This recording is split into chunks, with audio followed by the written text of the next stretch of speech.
You two lovely gentlemen. Yes. Do we not get your face? No, you don't get my face. I mean, you could like watch the stream, I guess. There we go. I don't know how to do that. We are live. You're like most of the subs. What's going on, everybody? Don't adjust your dials. I know. Normally, Three Fellas doesn't have this face in it, but I am replacing. I don't have that face. Yeah, and apparently neither do my co-host Andrew. Ben, first time the three of us in a show that I can think of, unless I already forgot. We're here to talk some Showdown. What's going on, gents? Not much. We happy to have you fill in. Appreciate it. Yeah, I think this is the first three-man for us. Definitely. Yeah, I did I don't know. Yeah, we did a roundtable once, Josh, and Yes. then we've done 700 shows together or something like that. But we're thinking about our fella out there. Hope everything's going all right. But yeah, thanks for filling in, Josh. We got a bunch of stuff to talk about. We got some Showdown. There's some main slate, sort of a weird one. I don't know. What are you excited about? Look, I'd be lying if I said I was excited about the Showdown slate tonight, but I don't think there's a lot of people clamoring for your Broncos Cardinals hot takes. You know me. Those are. If there was one person, like those are probably two of my favorite 8 teams in the league. So I guess I'm probably the lone person who would be somewhat excited to see this game tonight. Yeah, you're like the one Favorite person who's how? gonna. You're like the one person who's gonna watch this over LeBron's first game as. I probably can't stay up for that because it'll be at all hours of the night. But yeah, I mean, can't pass up David Johnson vintage performance tonight for the first time in eons, probably. Is there a reason you are fond of the Broncos and Cardinals? It seems like two really weird teams to hitch a wagon to. I don't have any. I don't know if I live and die by them, but I don't know. I'm guessing there's a Jerry Maguire tie-in here. Jerry Maguire was on last night, and I watched a good amount of it. Actually, it's weird you say that. It's not surprising. No, I don't know. The Broncos are a team that I thought was going to be better. That's actually just surprising in real talk.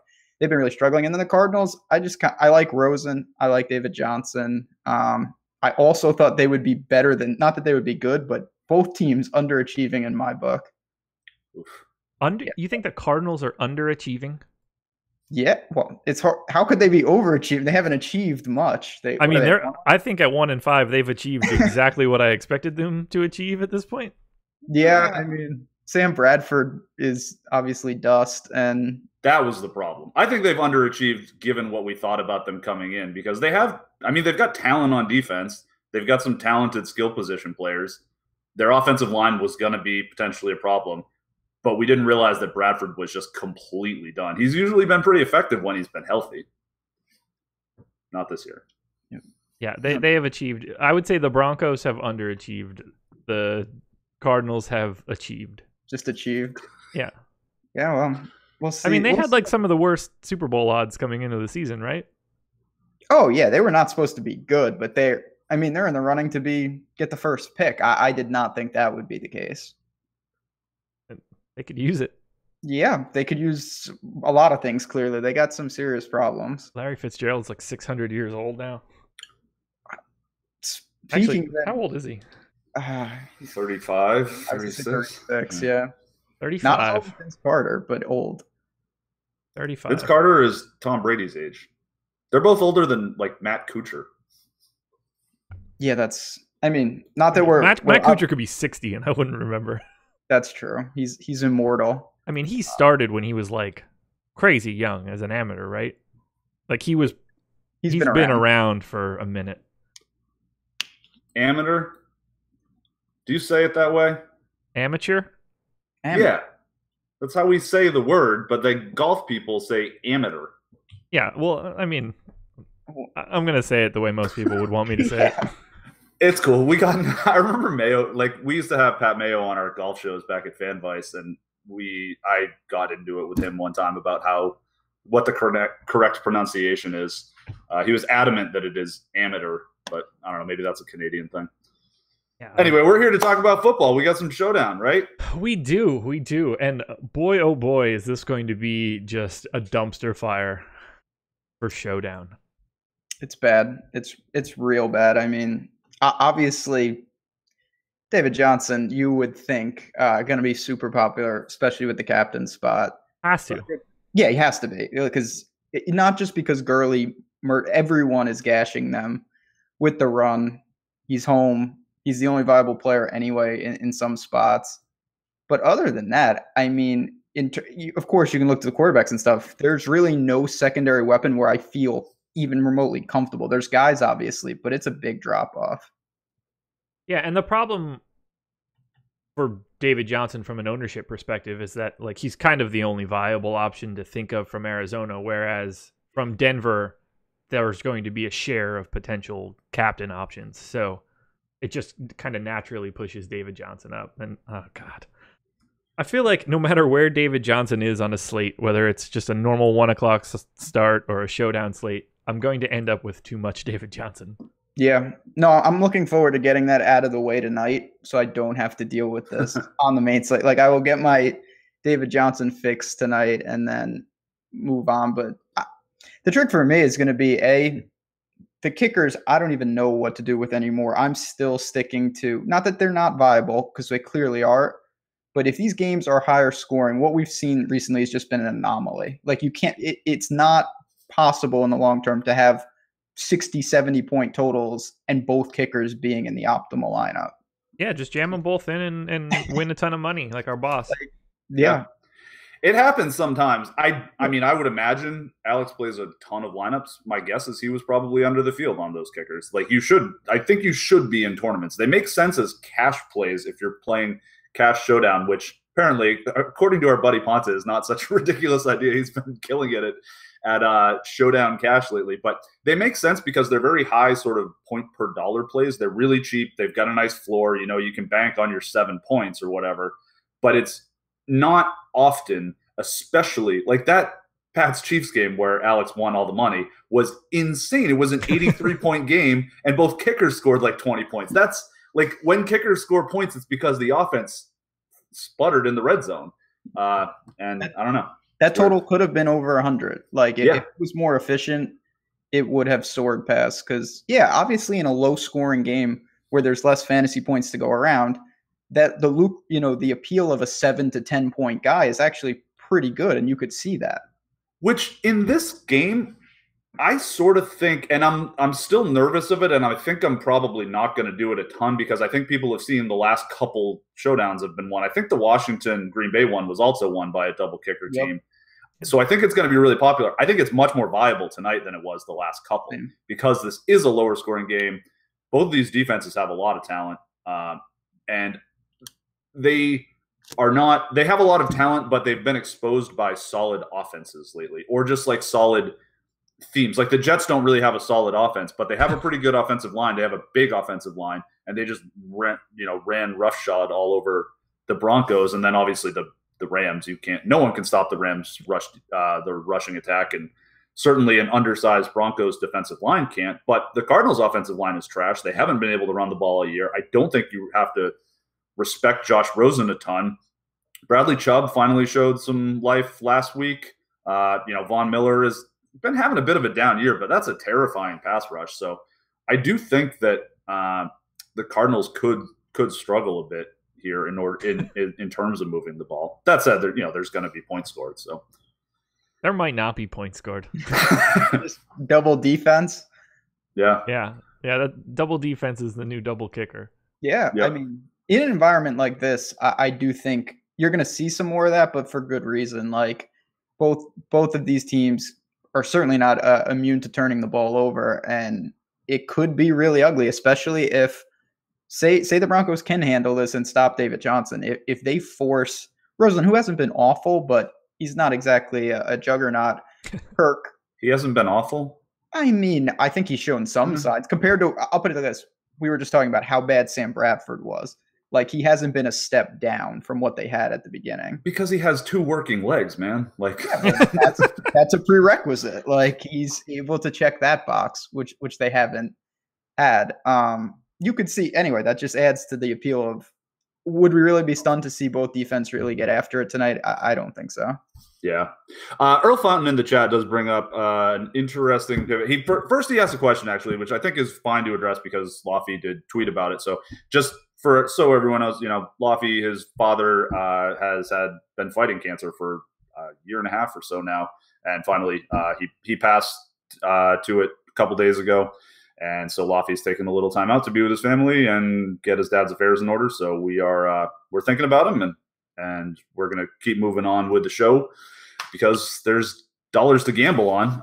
Earl also mentioned something about the Christian Kirk in the captain spot. Ben, that's your boy. Talk about Christian Kirk.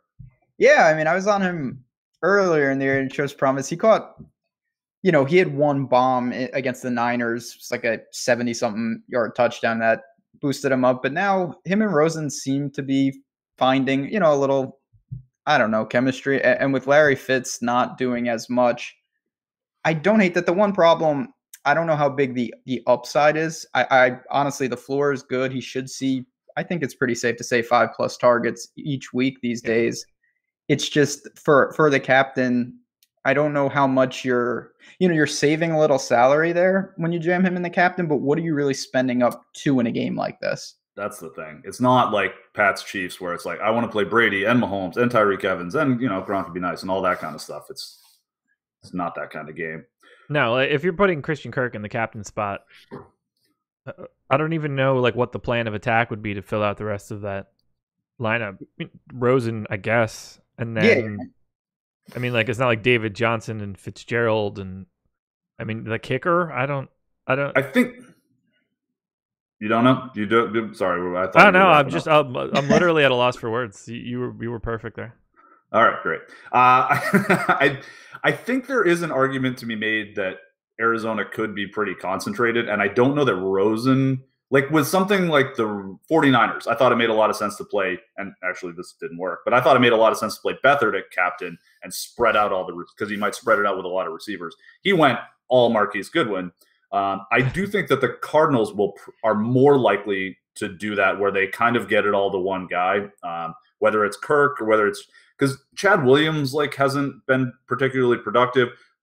What we need to talk about Fitz, who I think will probably end up being the most popular of the three just due to name recognition and that he's cheap. He's the guy who's going to have to deal with Chris Harris in the slot, who that is there are very few just nasty slot corners. It's a brutally difficult position to play. It's just a very different style than what Jalen Ramsey or Richard Sherman do. And Chris Harris has been the gold standard at that forever. And that's really tough for Larry Fitz. So not particularly in love with him. We saw Chris Harris, what he did to Enunwa 2 weeks ago, where he was rolling each week and he had just a goose egg. Chris Harris is serious business. Yeah.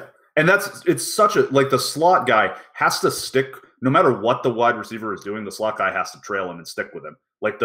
The cover three guys like Jalen Ramsey, Desmond Trufant, Richard Sherman, they don't necessarily. They can sometimes take plays off if they know the play is not coming to their side. They don't even really have to do a whole lot. And Chris Harris is going to be draped on Larry Fitzgerald all night. He also will play on the outside when in the two wide receiver sets. Those are almost everyone plays 70% three wide receiver sets now anyway. But Chris Harris is maybe the only, I don't know. Are there other dedicated slot corners that also play on the outside when there's two wide receiver sets? I'm not really sure, but he's that good and scary. So this game, I would avoid Larry Fitz. Yeah, I was about to say, I know, Josh, you're not high in the game, and I'm about to drop Ricky Seals-Jones into the discussion. So we're getting in the deep pinnacle of civilization here. I think if you want to roll, say you roll Rosen as your captain, and you think it goes what Andrew's talking about with the Niners, where they spread it, which I'm not saying that's going to happen, but you could conceptually put him and then choose a couple weapons, whether it's, DJ, Kirk. I don't really like Fitz tonight, but Ricky Seals-Jones, I think, is in the conversation for that as well. Yeah, I think he'll be pretty popular. For sure. He's the air yards darling. He's not terrible though. No. And in this game, it's pretty bad. This feels like a perfect game to roster a backup quarterback and hope something bad happens. Kelly, baby. Dad Kelly. Stop. The swag god. Not that I wouldn't be rostering any backups, but I don't think it's even remotely beyond the realm if Keenum struggles tonight that Chad Kelly takes over next week, now that they'll have a long week to prepare. Keenum might be, I don't know. I'd be surprised by that, Chad but Kelly. we'll see. Can you imagine, Chad Kelly? Oh, God, the NFL is such a weird sport. Keenum, just the darling last year, goes to Denver and if this game goes to shit, could be holding the clipboard next week. To Chad Kelly, who He's somebody, that's for sure. I'm a big talking Chad about Kelly fan. Okay, let's not talk about Chad Kelly, guys. We got a real game tonight with Case Keenum at the helm. So we should get into the other side of the ball. Chat's clamoring about Jeff Hireman. I feel like Andrew's changing the subject right now because his idea was to start Chad Kelly, and he doesn't want that info to get out. Yeah, man. One contrarian play, guys. No, I'm not. I like Keenum. I think the Arizona defense is actually pretty good, which is a little scary. But the Broncos' offensive line has been better. Keenum will take some shots at least. They're on the road, so like maybe Arizona shows up a little bit on offense, and like the Broncos have to throw. I think Hireman is a bad correlation with like Demaryius Thomas. I think Hireman's almost a bad correlation with almost everyone else because he's sort of with him. You're hoping for 4 catches for 27 yards and a touchdown. So I think that takes away from some red zone looks for Sanders or DT or even the running backs. Yeah, I mean, I could see, again, and it's a showdown, so you're forced into non-optimal things. If you use Keenum as your captain and you want to take multiple, because I think it's pretty safe to say that he's not taking the brunt of the offense, even if he is effective tonight. So, you could put him with Phillip Lindsay, put him with DT or Sanders. I don't know, though. I mean, I'm just so sour on the Broncos as a whole. I know they've been bad and they've battled in a couple games, but a lot of those games are at home. Now they're on the road on a short week. I kind of feel like they're going to struggle again. Well, fella, I got bad news for you. What happened now? They're only one of the 2 freaking teams on the slate. So well, no, that's fair. You have to play a Bronco in your. You have to play at least one Bronco in your Showdown lineups tonight. So that's the rules of Showdown, unfortunately. For now. Yeah. We'll see. Right now, I have the most Case Keenum, and I feel really uncomfortable about it. Do you have a preference in who you're pairing him with, or are you just mixing and matching? Mixing and matching for the most part. I'd like to say that I like Thomas the most, but that's not like some hot take, Obviously, Thomas is the most likely to get the Patrick Peterson treatment for what it's worth. Is it worth anything? Yeah, that guy's really good. I mean, sure. I understand that. I mean, yeah. Listen, it's Showdown. It's not, and I think Sanders is like a little expensive, but he's also, he runs mostly out of the slot. Peterson doesn't really go into the slot very often. So let me pull up our rankings. I mean, again, we could talk about pretty much any viable. That's the rules of Showdown. Like if you're on the field for a significant amount of snaps, you're in play. But Sutton, he's showing more. That's the one for me too. Yeah, I really like him tonight as well. It's not that Lofty has talked about this several weeks, and he did get a touchdown not last week, 2 weeks ago. It's still not perfectly firing, and I think this guy's only a matter of time before he starts taking a bigger target share and just a bigger role in the offense. I'm with you. I think I have more Sutton than, probably not more Sutton than Keenum, but pretty close at the moment. I think I have the most Sutton captain. I think Sutton's the most live to just get the absolute nuke game there. Yeah, he's a big guy, certainly has red zone presence. We've seen that. We've seen him almost connect a couple times on some long touchdowns. Not that he's going to do this, but you're right. Like if he found the end zone a couple times, and that's what you're looking for with an aggressive captain, that's definitely a viable move. The trick is, we talked about this, it's kind of crazy. It's almost like a salary, like a non-salary slate, because like if you pay down a couple spots, you can take anybody basically. Cortland Sutton, D points ranking in our rankings, E value. E value. Wow, no respect for Cortland Sutton. I think the boss is not a fan. Well, I think that's fine in a vacuum, but that doesn't take into account what we're talking about, which is the variance in someone like him Cortland catching Sutton. 3 touchdowns. Yeah, dongs. They're gonna shoot deep for him, and I would agree in a vacuum that he's a kind of a crappy value. I think he's only projecting for about 8 points in the projection system, but that doesn't take into the, he's the high variance. He's the like double dong 110-yard kind of guy that you could get here. He's going to face the corpse of Benny Benwickery. Like they're both like big, slow, like not the fastest guys in the world, but I think he could win some jump balls. So I think it's worth taking some stabs on that. It's the biggest potential to be like a huge differentiator in my book. I wouldn't play him on like Thursday to Monday slates or anything like that, but in Showdown. You guys want to play a guessing game? Always. Love 4 players in the game tonight have an A value in our rankings. Name the 4. And if you have them up on the screen, I would advise you to look elsewhere. You guys could still look at the screen. You're just telling me that you're not cranking That's just one. a move in case I did to, throw off my scent. Both did the same thing. Are we snaking it? Like, is this like... You guys can come to your conclusions together if you like. You want to discuss this here, buddy? Yeah. David Johnson. Obviously. The 2 quarterbacks. Just so you know, I said A value. Yes. Okay. And quarterbacks are always A values. They're the best values on the board. So it's both quarterbacks. Lock. David Johnson, I'm with you. And then who do we got for the 4th one? I think that's our trick. Just for the record, you're 0 for 3. Great. That's Excellent. impossible. So we got now it's my turn. Those were his guesses. We've got McManus. You said David Johnson. Oh yes, sorry. Or is it the kickers? It is a kicker. Phil Dawson. No, it's McManus because McManus has the weird split. He's going to project higher because he kicks 68-yard field goals at home all the time. It's Phil Dawson. Apparently not. Hate you guys. Phil Dawson's This is going great. Great guessing game. 1 for 4 so far, gents. Wow. I don't even know who. It has to be receivers by default, or is it like? No, it's Hireman. That was going to be my 4th guess for the other thing, right? Andrew, we got anything with the bagel in the guesses so far? All right, I'm out. All right. See you guys. Rice Friedman or Philip Lindsay? I'm almost named the entire slate at this point. If you name the entire slate, you might actually get there, but you still haven't gotten there. Still 1 for 4 with just Phil Dawson. Wow. I honestly don't even know who could be both defenses. No. Okay, that's it. That's it for me. Are we done this farce?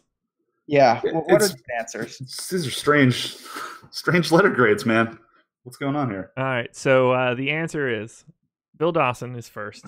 Okay. He is in A value D points. He's the quote unquote best value. Chad Williams in the game. Chad Williams. Oh, right, because he's $1,200. What is going on? I never. Okay. But Chase Edmonds. No. Yeah. I don't know who that is. He's $600.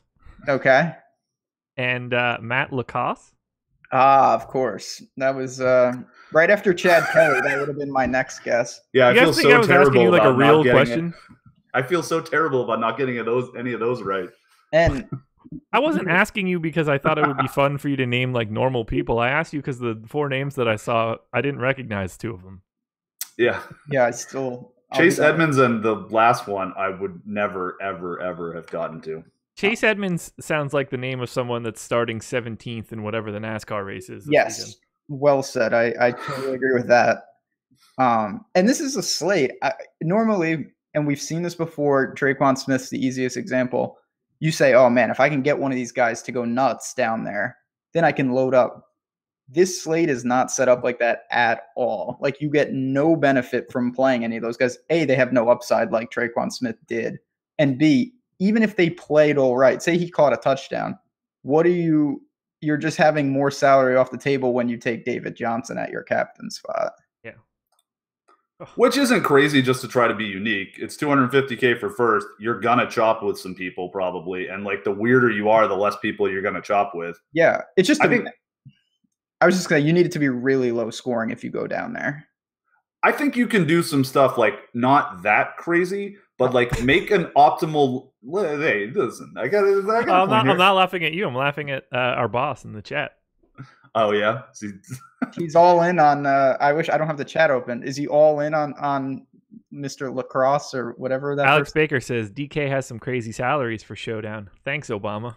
No respect these days. Yeah, I mean, it's just hard to go ahead. What you're saying? Yeah, come on.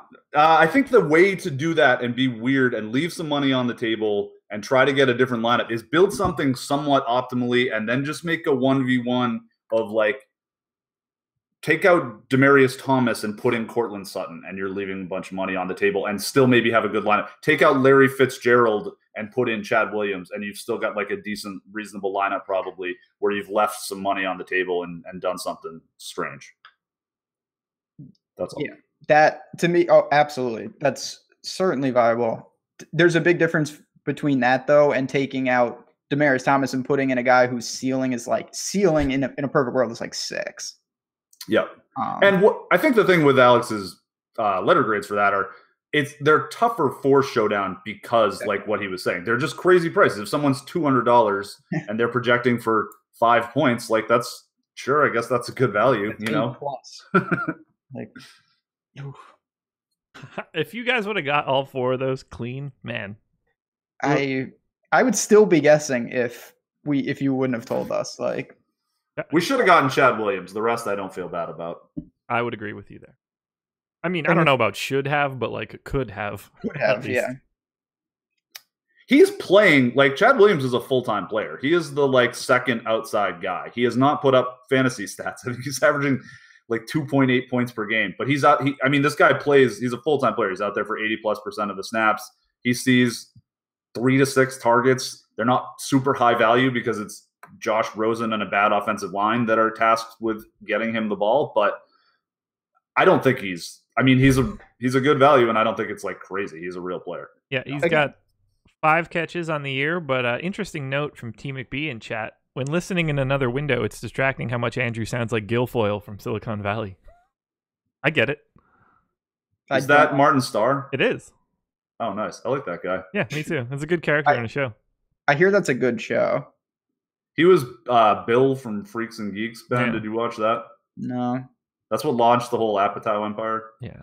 The scene of him like coming home after school and watching Gary Shandling with like eating the grilled cheese and just like loving his life in Freaks and Geeks was. I watched that like on repeat when Gary Shandling died, and it was pretty touching. Anyway, Silicon Valley is a very funny show. If you just throw away anything that's happening from a storyline perspective and just watch it for the humor, you'll be a lot happier. Okay. Don't get invested in the story. Just get invested in the fact that you'll laugh quite a bit. It's just a bunch of guys like breaking each other's balls when push comes to shove.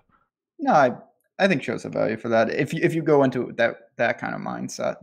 I think the one trouble with Silicon Valley from a taste perspective at this point is like how much can you handle the Verizon guy? Because I think that's what a lot of people know him as now. And he's the star of that show, and he's annoying. Oh man, did you ever? His episode of Hot Ones was not my favorite ever. He's apparently a big reason why the funny guy left too. Like they did not get along. Oh, TJ Miller. Yeah. TJ Miller sounds like he could be on the slate, and I wouldn't know when he's like $400. A value. Yeah, he's the backup tight end for the Cardinals. Yeah, I mean, I think for me, Sutton and Chad Williams are kind of the opposite of the kickers in the way of they could get 0, but they also have 15, 20 point upside, whereas the kickers are going to get most likely between 5 and 10. And so it's like that's where the risk reward comes in. Those guys see the field plenty, they get real looks, but their floors are super low. I think I'm on Team Broncos defense captain. That's definitely, I mean, no doubt that's a realistic thing. And try both running backs on those teams. Like make a couple with each for Denver. I mean, I think that's probably the way to go after that. Because I don't know. Does anyone have a take on Freeman versus Lindsey? I mean, I think that Royce Freeman, I'm not saying it's a Kerryon Johnson situation where he's clearly the better guy. I like Royce Freeman a lot. I think if he had more touches, he'd be great. It seems like they like to use Lindsey, clearly in the passing game, but I don't see how you could distinguish week in and week out. Like you said, you got to kind of split it. Yeah. Lindsey is 5'6". Like, yeah, he's shifty. He's a good. They both seem pretty good in terms of usefulness. One was like a second round pick though, and one was a in the training camp invite. So And if that you said, Adam Thielen was a training camp invite. Yeah, he's the best player ever these days. I don't get it, man. I don't understand how stuff like that happens. His floor is 28 and his ceiling's 31, but he just monster player. How does that happen? Yeah, how no one. I wonder that myself sometimes. Like I totally get not being a high, but like, how does no one know that you're this good? Especially nowadays, where like you can watch every snap of everyone if you want to. Like, how does someone just slip through the cracks like that? So it's crazy. Because he's not a great athlete. Yeah. Teams don't really draft guys that aren't great athletes because that's where your superstar upside comes from. So is he a guy Go ahead. Yeah, go ahead. I was just going to say that's like why the A's model kind of eventually went away, where it was like just looking at the college stats. It's like that's fine and good for a lot of stuff, and it gets you like competitive, decent players for real value or for real value. But you so rarely get a superstar that isn't like a monster athlete. Yeah, that's for sure true. I was just thinking about like, is Thielen the type of guy that didn't look good in the past on game tape because if he doesn't have a good quarterback, like he's just kind of dead in the water? Possibly. He's from he's probably from a small town or something. Like he went to a small school, right? So like I just don't think he's one of those guys that just slipped through the cracks forever.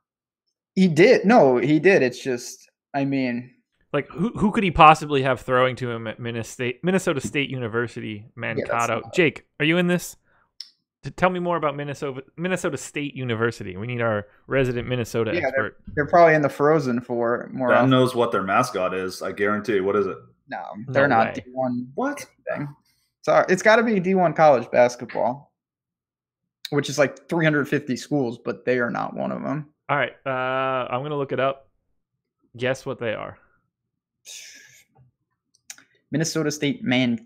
Well, maybe they're just the Golden Gophers, like Minnesota. That would make it easier. They are. So the Vikings. They are not. The Warriors. I'm working on it. I can tell you what the logo is, but I still haven't figured out what. Is this like the stupid game you had last time where we're going to guess 28 times and be wrong? Fighting Chad Williams. It's like... Yeah. I like these guessing games where you guys just fail aggressively. Somebody Googled it. Yeah, they're the Mavericks, but the logo is a bull. So it's a purple bull. Purple bull. Mavericks like ride bulls, right? Yeah, there's schools in Texas that are like the Mavericks. Yeah. There's also a professional basketball team in Texas that are the Mavericks. That's another team. I don't know what it is. Like the color scheme of this school and the logo and the name, like none of this matches. It's like they let an 8-year-old child build a creative team, and someone hasn't done his full slate research. I think somebody's stalling over here. I do love guessing games. I'd have a much better time talking full slate than Cardinals Broncos showdown. I honestly think I like Broncos defense in the captain spot to get weird. I think it's the kind of slate where you can certainly do that, where the last two we've seen, I feel like the defenses have been almost an afterthought. But yeah, I mean, I think we did our due diligence with that. We can talk about main slate if you want to get into it, Hot Magic. Yeah. And just, final thought, make sure you're telling a story, right? So if you're playing the defenses, like if you think one team's going to do well there with the defense specifically, that's a really good correlation with running back. That even can work with kicker. I do think we spent all this time talking about the kickers being a little more valuable tonight, we think, than they should have been than we thought they were going to be the last couple of slates. And the kickers are probably going to be exceedingly popular because of the success people have had with them the last couple of slates. But I think you're right, Ben, what you were just saying about how the defenses are going to get lost in the shuffle. And those are also things that work much better when it's two crappy offenses, clearly. Definitely. You've got two wild card quarterbacks who are prone to making bad decisions. So, double defense, double kicker, double running back, all the money. See what happens. Boom. Okay. It's yours. We've got 15 plus minutes. Let's get our high end thoughts in on the main slate for Sunday. Let's do it. I'm coming for this NFL slate this week. Yeah. Do you like it? I mean, it's weird with it's only 10 games, so that's a little different. And then you have Gurley kind of on his own island in terms of pricing. Yeah. He should be. Yeah, he should be. I don't. Yeah. It's still. I mean, we've talked before, Andrew. I mean, you've come up. We've said this. It's mostly surrounded about Kamara. Like when you're up there, though, in tournaments, especially if you're talking Millie or something, even if Gurley gets 35, how big of a deal is that in terms of winning a tournament like that? Obviously, in cash, smaller fields, awesome. But depending on how the slate breaks, that might not even might. That could probably be a deterrent depending on how high the scoring is.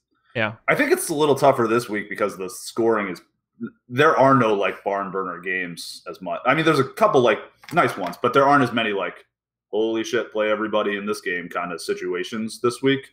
But I think I mean, I absolutely agree with you.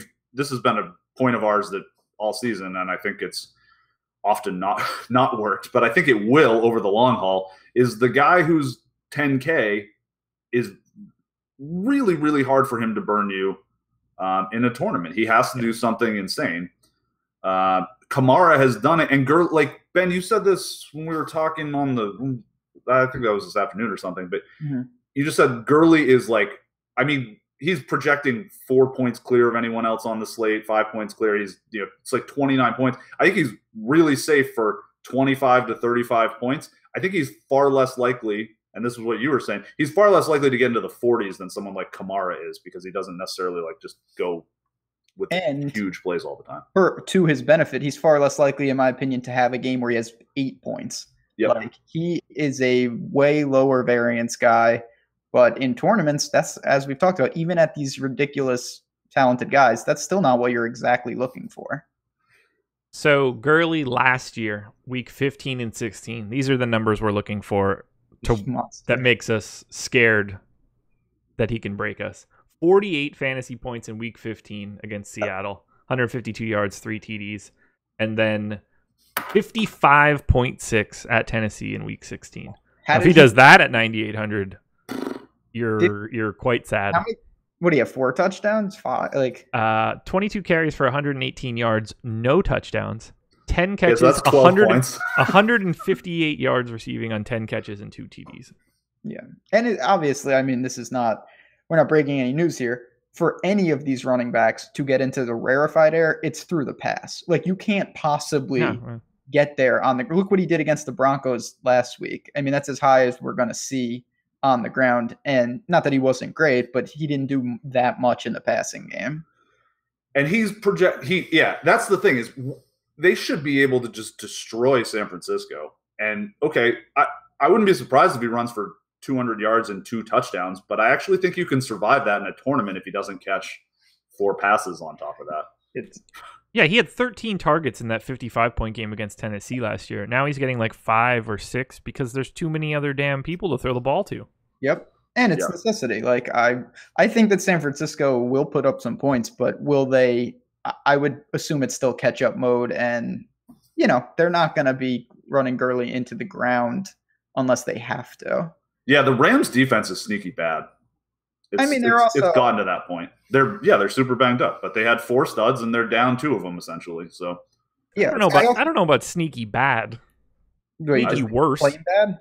I'm comfortable with sneaky bad. Look what Case Keenum was able to do to them in that game last week, and they're just not particularly dominant, and they looked like they might be dominant early on in the year, but I think there's I don't know. Bad might have been aggressive. It's a hot take show or whatever. Do you think it's a product somewhat, though? If their offense was less effective, they would be better? Maybe, yeah. A lot of, if you're blowing a team out, you're playing a lot more sort of prevent. That's my one take from it. Not that I'm with you more than not, but I do think there's a lot of games where their sole purpose is to contain rather than stop. And that, it certainly doesn't help your stats. And that doesn't really play to their strengths either. No, it doesn't. Exactly. Because what they do well is get, like the interior passing is like the hardest thing to do in the NFL. They have 2 guys that can do it, which is fucking crazy.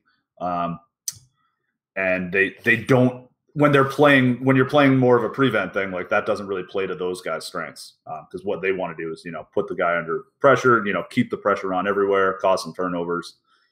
So they've just been pretty attackable. I think that if I'm going to play a little bit of Gurley, I think he's projecting for 35-ish% in tournaments. So like I'm comfortable getting in way under that, but I think Beathard makes some sense coming back the other way with some of those weapons there. Ooh.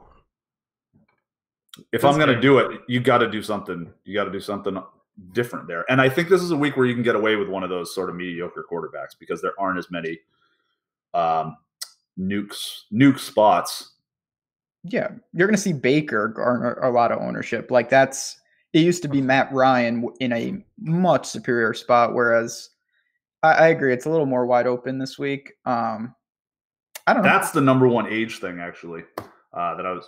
We were talking about shocking ages at the beginning of the show. Baker Mayfield is a year and a half older than fourth-year NBA player Devin Booker. A year and a half older. Devin Booker is crazy young. Yeah, the NFL is weird too, in that like you don't ever get anybody young. You can't, except for who was the dude from BYU? I mean, it was BYU right now. Who am I thinking of? DN for the Lions. Oh, Ziggy. Isn't he like crazy young? Not anymore. I mean, there was a guy on the Texans. I think his name was like Okoye, who was real young. Maybe that's who I'm thinking of. Definitely has like a very foreign name. Yeah, I think that's who you're thinking of, like Kayobi Okoye or something. I'm probably butchering that. Got drafted at like a really ridiculously young age for an NFL player. Somewhere on the D line. Yep, that's who I think you're thinking of. I don't know where he went to college. Maybe. I can tell you their nickname though, wherever he did. Search for young NFL players.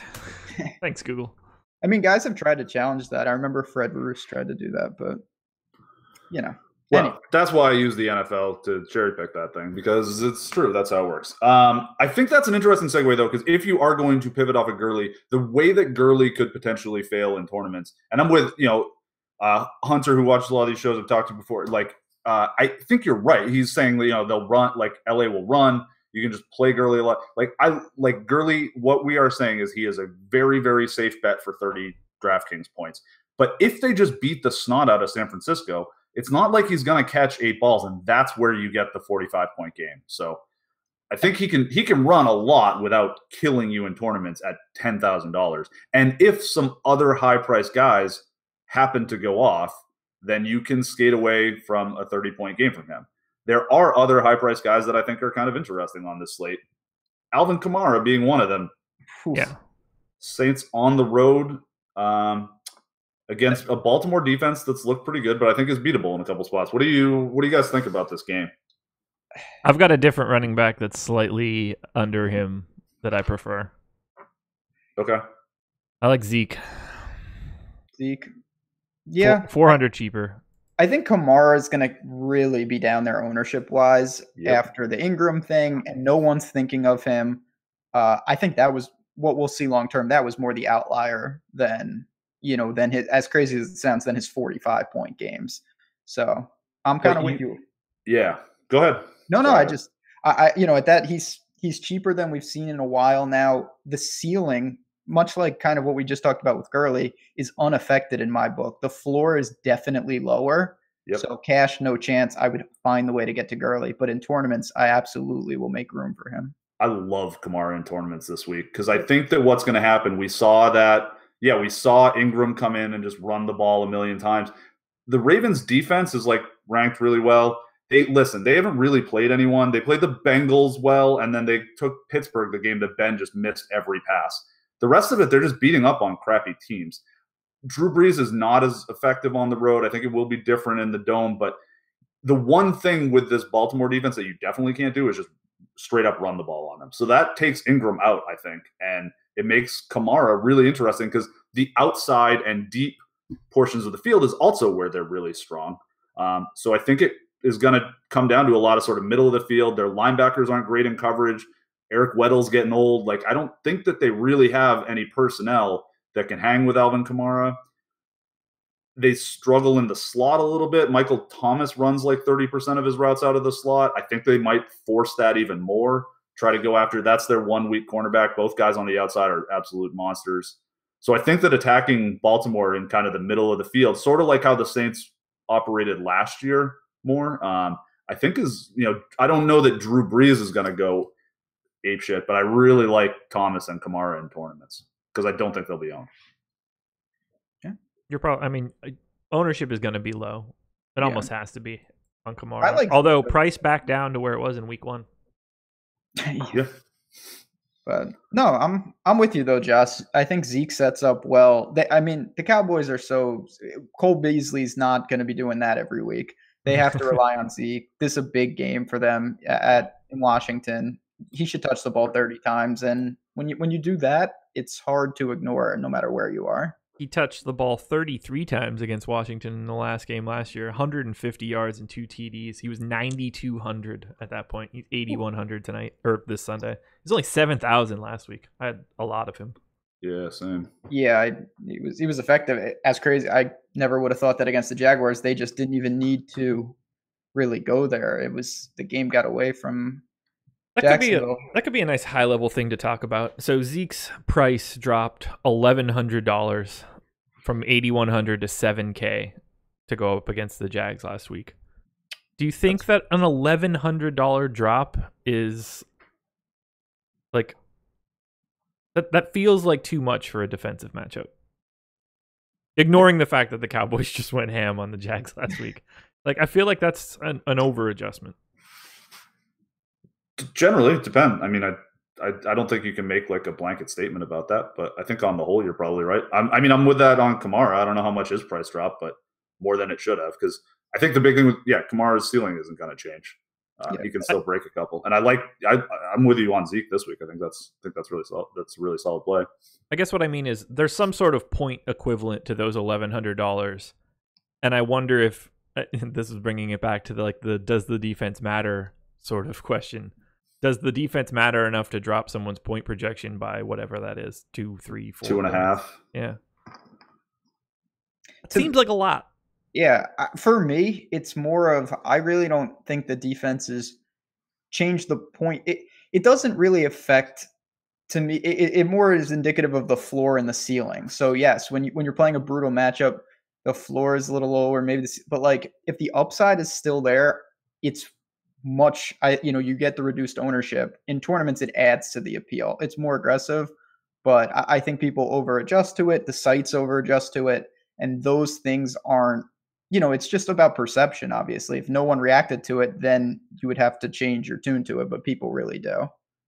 Yeah, and I think it just kind of depends. Like, not to keep, I've been looking at the Ravens a lot and trying to figure out like what it is with them, because I kind of missed them this year. And I think that like, it depends on what you're trying to do. I think an $1,100 price drop for Mark Ingram would be appropriate this week. I think an $1,100 price drop for Alvin Kamara wouldn't be. I think it sort of depends on what kind of defense, like what they're good at. And the Ravens are just kind of a like big, you can't run the ball in the classic sense on them.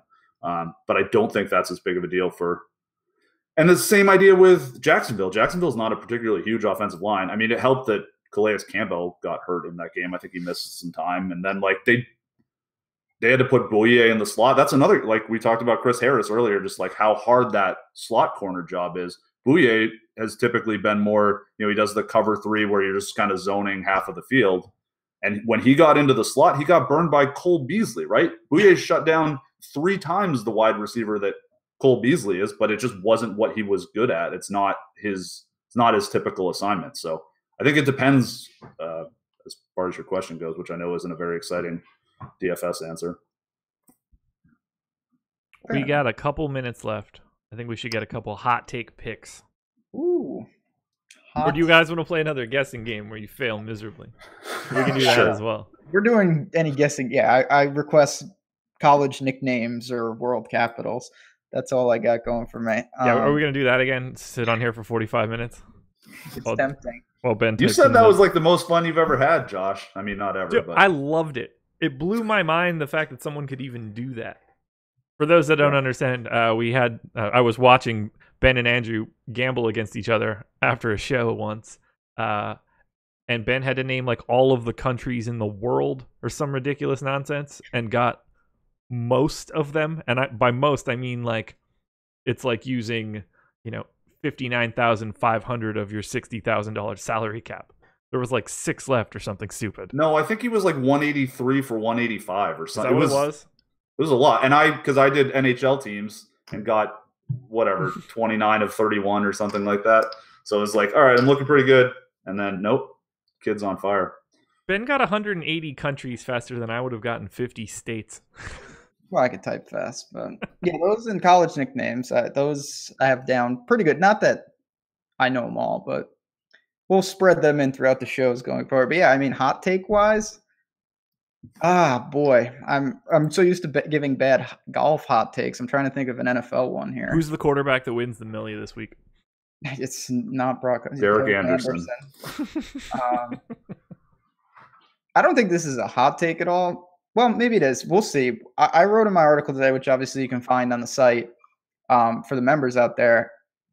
Kerryon Johnson, I am maybe alone, but I'm really high on him this week if Riddick sits. He didn't participate again on Thursday here.